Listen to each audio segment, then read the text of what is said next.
अचानक मेरी नज़र उसकी माँ पर पड़ी तो क्या देखता हूँ, वह बहुत ही दर्द भरी सिसकियाँ लेकर लगातार रो रही थी। मैं एक घर के करीब से गुजर रहा था। अचानक से मुझे उस घर के अंदर से एक बच्चे की रोने की आवाज़ आई। उस बच्चे की आवाज़ में इतना दर्द था कि अंदर जाकर वह बच्चा क्यों रो रहा है यह मालूम करने से मैं खुद को रोक ना सका। अंदर जाकर मैंने देखा कि एक माँ अपने 10 साल के बेटे को आहिस्ता से मारती और बच्चे के साथ खुद भी रोने लगती। मैंने आगे होकर पूछा, बहन जी, आप इस छोटे से बच्चे को क्यों मार रही हो, जबकि आप खुद भी रोती हो। उसने जवाब दिया, भाई साहब, इसके पिताजी भगवान को प्यारे हो गए हैं और हम लोग बहुत ही गरीब हैं।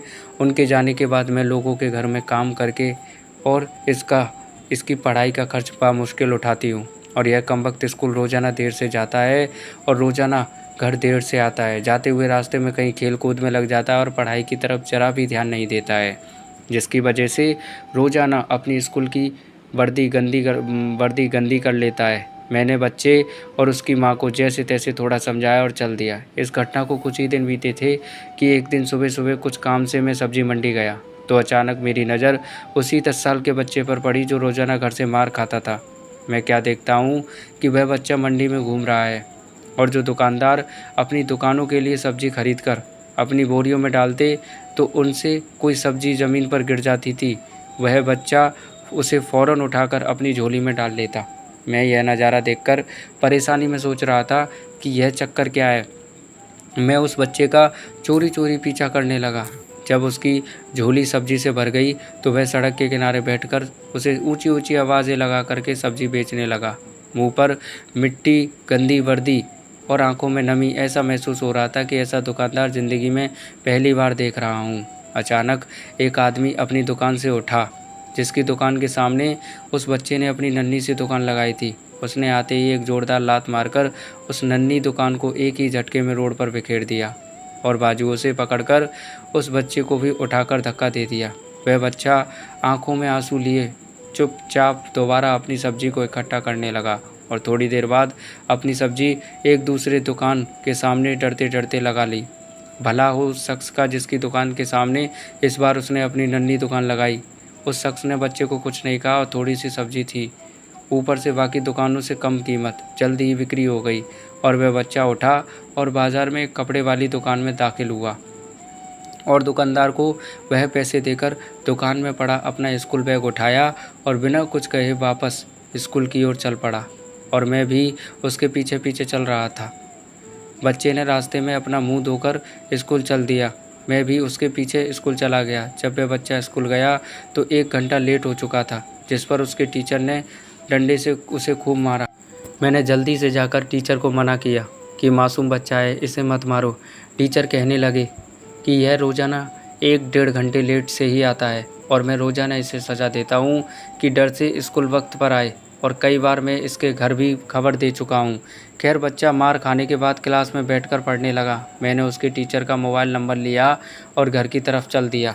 घर पहुंचकर एहसास हुआ कि जिस काम के लिए सब्जी मंडी गया था वह तो भूल ही गया। मासूम बच्चे ने घर आकर माँ से एक बार फिर मार खाई। सारी रात मेरा सर चकराता रहा। सुबह उठकर फ़ौरन बच्चे के टीचर को कॉल किया कि मंडी टाइम, हर हालत में मंडी पहुँचे, और वो मान गए। सूरज निकला और बच्चे का स्कूल जाने का वक्त हुआ और बच्चा घर से सीधा मंडी अपनी नन्ही दुकान का इंतज़ाम करने निकला। मैंने उसके घर जाकर उसकी माँ को कहा कि बहन जी, आप मेरे साथ चलो, मैं आपको बताता हूँ कि आपका बेटा स्कूल क्यों देर से जाता है। वह फ़ौरन मेरे साथ मुंह में यह कहते हुए चल पड़ी कि आज इस लड़के की मेरे हाथों खैर नहीं, छोड़ूंगी नहीं उसे आज। मंडी में लड़के का टीचर भी आ चुका था। हम तीनों ने मंडी की 3 जगहों पर पोजीशन संभाल ली और उस लड़के को छुप छुप कर देखने लगे। आज भी उसे काफ़ी लोगों से डांट फटकार और धक्के खाने पड़े और आखिर वह लड़का अपनी सब्जी बेचकर कपड़े वाली दुकान पर चल दिया। अचानक मेरी नज़र उसकी माँ पर पड़ी तो क्या देखता हूँ कि वह बहुत ही दर्द भरी सिसकियाँ लेकर लगातार रो रही थी और मैंने फ़ौरन उसके टीचर की तरफ देखा तो वह बहुत शिद्दत से उसके आंसू बह रहे थे। दोनों के रोने में मुझे ऐसा लग रहा था जैसे उन्होंने किसी मासूम पर बहुत जुल्म किया हो और आज उनको अपनी गलती का एहसास हो रहा हो। उसकी माँ रोते रोते घर चली गई और टीचर भी सिसकियाँ लेते हुए स्कूल चला गया। बच्चे ने दुकानदार को पैसे दिए और आज उसको दुकानदार ने एक लेडी सूट देते हुए कहा कि बेटा आज सूट के पैसे सारे तेरे पूरे हो गए हैं, अपना सूट ले लो। बच्चे ने उस सूट को पकड़कर स्कूल बैग में रखा और स्कूल चला गया। आज भी वह 1 घंटा देर से था। वह सीधा टीचर के पास गया और बैग डेस्क पर रखकर मार खाने के लिए अपनी पोजीशन संभाल ली और हाथ आगे बढ़ा दिए कि टीचर डंडे से उसे मार ले। टीचर कुर्सी से उठा और फ़ौरन बच्चे को गले लगाकर इस कदर ज़ोर से रोया कि मैं भी देखकर अपने आंसुओं पर काबू न रख सका। मैंने अपने आप को संभाला और आगे बढ़कर टीचर को चुप कराया। बच्चे से पूछा कि जो बैग में सूट है वह किसके लिए है? तो बच्चे ने रोते हुए जवाब दिया कि मेरी माँ अमीर लोगों के घरों में मजदूरी करने जाती है और उसके कपड़े फटे हुए होते हैं, कोई जिस्म को पूरी तरह से ढकने वाला सूट नहीं, और मेरी माँ के पास पैसे नहीं हैं, इसलिए अपनी माँ के लिए यह सूट खरीदा है। यह सूट अब घर ले जाकर माँ को आज दोगे? मैंने बच्चे से सवाल पूछा। जवाब में मेरे और उस बच्चे के टीचर के पैरों के नीचे से ज़मीन ही निकाल दी। बच्चे ने जवाब दिया, नहीं अंकल, छुट्टी के बाद मैं इसे दर्जी को सिलाई के लिए दे दूँगा। रोज़ाना स्कूल से जाने के बाद काम करके थोड़े थोड़े पैसे सिलाई के लिए दर्जी के पास जमा किए हैं। टीचर और मैं सोचकर रोते जा रहे थे कि आखिर कब तक हमारे समाज में गरीबों और विधवाओं के साथ ऐसा होता रहेगा। उनके बच्चे त्योहारों की खुशियों में शामिल होने के लिए जलते रहेंगे। आखिर कब तक? क्या ऊपर वाले की खुशियों में इन जैसे गरीब विधवाओं का कोई हक नहीं? क्या हम अपनी खुशियों के मौके पर अपनी ख्वाहिशों में से थोड़े पैसे निकालकर अपने समाज में मौजूद गरीब और बेसहारों की मदद नहीं कर सकते?